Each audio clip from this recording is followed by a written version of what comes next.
Friends, कैसे हैं आप सब। आई होप आप सब बहुत अच्छे होंगे। तो आज की एक वीडियो के साथ फिर मैं आपके सामने हूँ। तो आज हम बात करते हैं ओड। ठीक है, ओड ये एक काइंड होता है पोइट्री का। तो इसी के बारे में आज हम डिस्कस ओड क्या होता है और ये कितने प्रकार का होता है। तो लास्ट तक वीडियो के साथ बने रहिएगा, बहुत अच्छे से ओड के बारे में क्लियर हो जाएगा। आज आपको दूसरी कोई भी वीडियो देखने की आपको ज़रूरत बिल्कुल भी नहीं पड़ेगी फ्रेंड्स। तो ठीक है, स्टार्ट करते हैं हम। ओड होती क्या है सबसे पहले guys. An ode is a long lyric poem. ठीक है, ये एक लंबी लिरिक पोएम होती है। सीरियस इन सब्जेक्ट, इसका सब्जेक्ट जो होता है वो कोई सीरियस सब्जेक्ट होता है। ठीक है, कोई इसमें हैप्पी मोमेंट नहीं होता है, कोई भी सीरियस सब्जेक्ट ले लिया जाता है। एलिवेटेड इन स्टाइल, ठीक है, स्टाइल में ये बहुत ही ग्रेट होती है, बड़ी होती है, एलाबरेट होती है।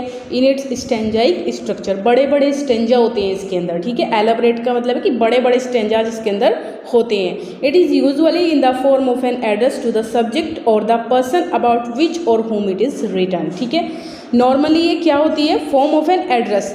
ये एड्रेस इसमें होता है, मतलब संबोधित किया जाता है इसमें किसी को, या तो उसको जिसके बारे में ये पोएम लिखी जा रही है, ठीक है, या फिर जो इस पोएम को लिख रहा है। दो कोई भी इसमें हो सकता है, मतलब कोई वस्तु हो सकती है, लिख नहीं रहा है, सॉरी गाइज, मतलब कोई वस्तु हो सकती है या कोई व्यक्ति हो सकता है जिसके बारे में हम ओड लिख रहे हैं, उसको हम इसमें बार बार संबोधित करते रहते हैं। तो यहाँ तक आपको क्लियर हो गया होगा।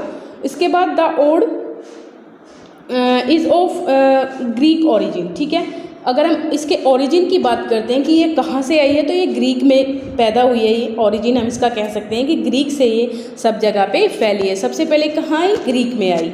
It is a serious and dignified poetic composition generally in rhyme and longer than a lyric. ठीक है, ये क्या होता है, एक सीरियस और डिग्निफाइड पोइटिक कंपोजिशन होता है, जनरली इन राइम। ठीक है, राइम में होता है ये ऐसे नहीं होता है कि कुछ भी आप इसमें अनाप शनाप गा सकते हो। ये एक राइम होती है इसमें।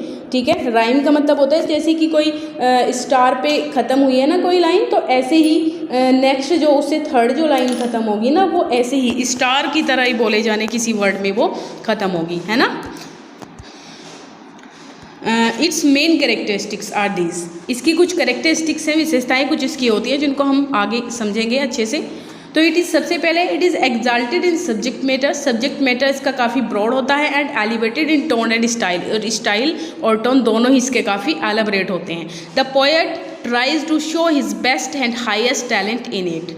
राइटर जो है वो पोएट जो है वो पूरी कोशिश करता है कि अच्छे से मतलब बहुत बढ़िया तरीके से वो इसको यहाँ पे एक्सप्लेन, मतलब अपने टैलेंट वो डाल सके, जो भी बेस्ट उसके अंदर होता है।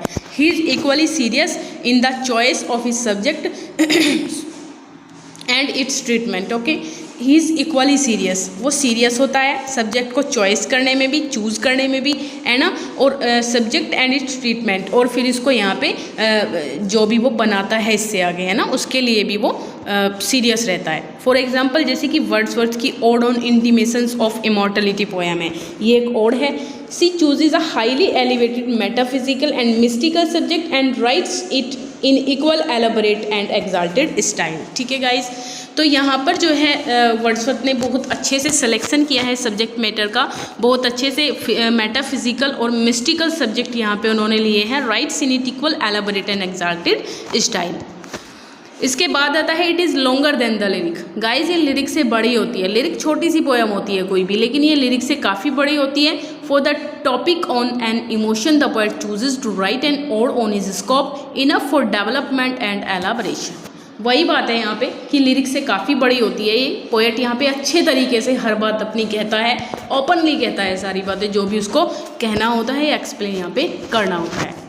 Unlike any other words form, an ode is often in the form of an address to the person or subject it treats of। जैसे कि मैं पहले भी बता चुकी हूँ आपको कि यहाँ पर क्या होता है, unlike any other words from an ode, अन्य शब्दों में हम क्या कह सकते हैं ओड को, often in the form of an address, ये एक एड्रेस की फॉर्म होती है, मतलब संबोधन की ये एक शैली होती है।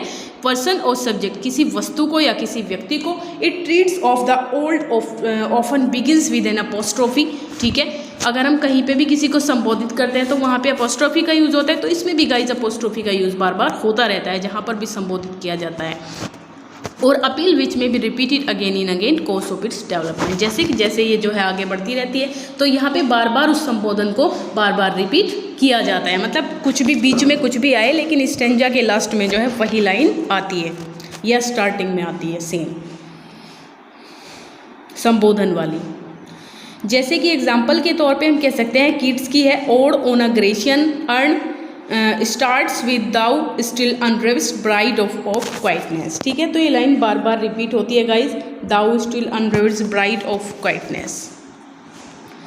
इसके बाद आते हैं sometimes an ode is written on some important public event such as the coronation of a king or a national jubilee or the death of a great leader. कभी कभी क्या होता है गाइज, ओड जो है वो किसी इम्पोर्टेंट पब्लिक इवेंट पे भी यहाँ पे लिखी जा सकती है। कैसे? जैसे कि कोरोनेशन ऑफ अ किंग है, किसी राजा के बारे में हो सकती है, कोई स्पेशल इवेंट राजा की लाइफ हिस्ट्री की हो, और अ नेशनल जुबली, ठीक है, और death of a great leader या किसी ग्रेट लीडर की डेथ पे भी इसको लिखा जा सकता है।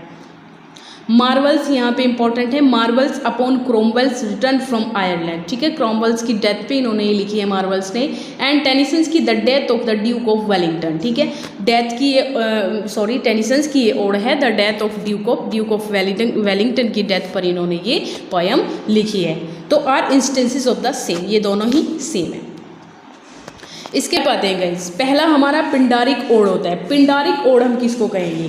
The Pindaric ode is even more elaborate and sublime and its stanzas are very artistically interwoven.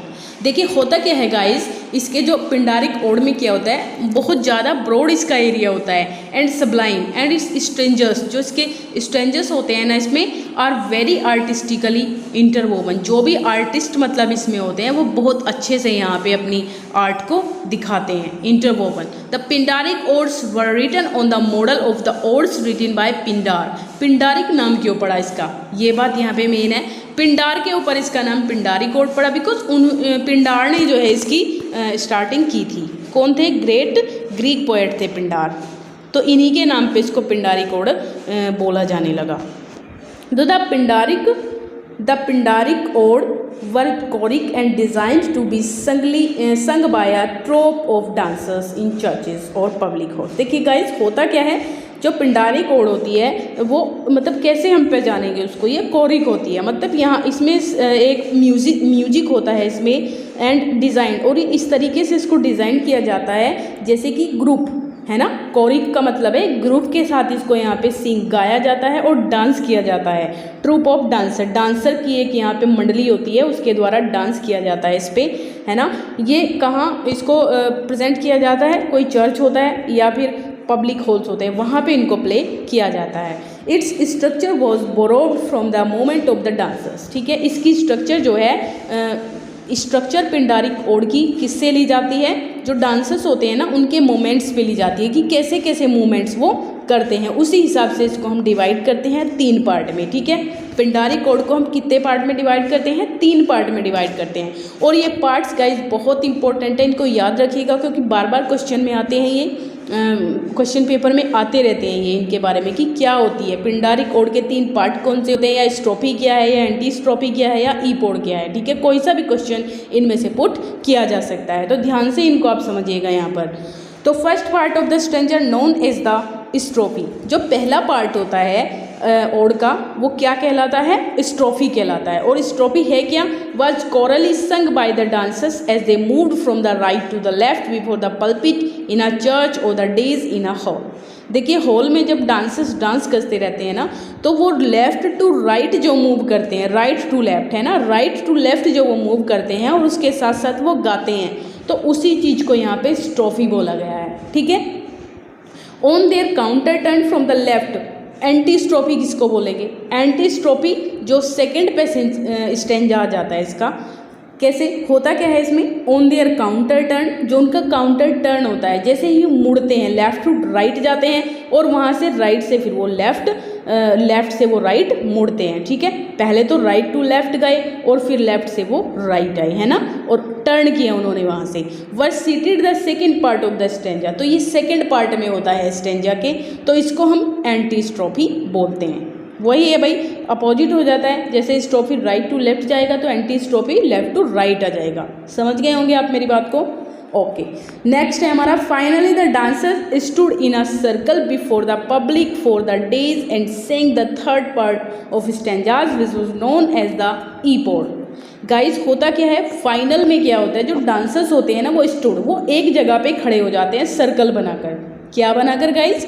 Circle बनाकर खड़े हो जाते हैं before the pulpit of the days, pulpit के सामने, है ना, और सेंग द थर्ड पार्ट, और फिर वो मतलब सर्कल में खड़े होकर के उस थर्ड स्टेंजा को गाते हैं, तो उसी को यहाँ पे ईपोड बोला गया है। ठीक है, तो तीनों चीज़ आप समझ गए हैं। जो फर्स्ट स्टेंजा होता है हमारा वो स्ट्रोफी होता है, राइट टू लेफ्ट जाते हुए गाते हुए इसमें मूवमेंट करते हैं डांसर्स, और फिर उसके बाद एंटी स्ट्रोफी को क्या बोलेंगे हम, जो राइट टू लेफ्ट आते हैं फिर वो वापस टर्न करते हैं, वहाँ से करते हुए आते हैं, है ना। और ईपोड क्या हो जाएगा, फिर वो लास्ट में खड़े हो जाते हैं सर्कल बना करके, और वहाँ पे वो थर्ड पैसेज स्टेंजा को गाते हैं। ठीक है गाइज, अब आता है सेकेंड टाइप का ओड होता है, वो होता है होरेशियन ओड। ठीक है, इसके नाम से ही आपको क्लियर हो रहा होगा कि होरेस के नाम पे ये होरेशियन पड़ा होगा, जैसे कि पिंडार के नाम पे पिंडारिक ओडे पड़ा है। तो another form of the ode of the Greek origin is known as, ये भी ग्रीक से ही ओरिजिन है गाइस, और हमारी पिंडारिक ओड भी।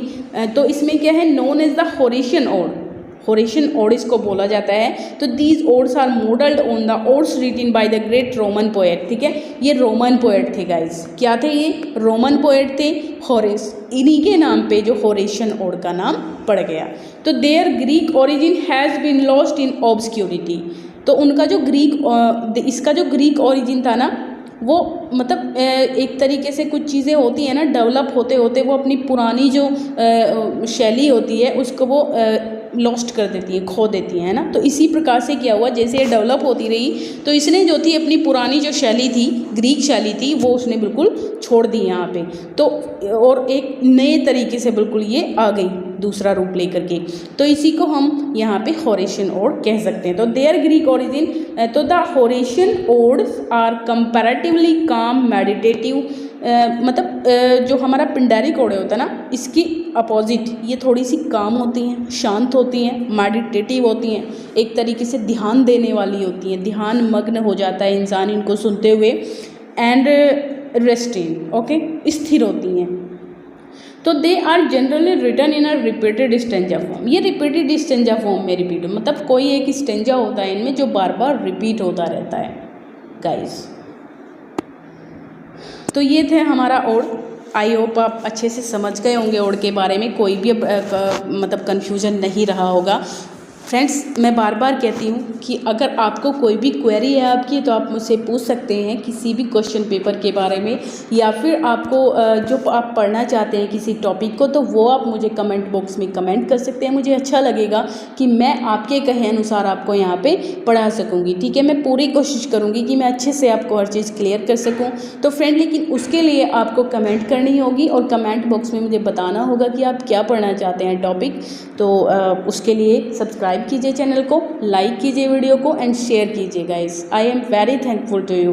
Okay, thank you so much.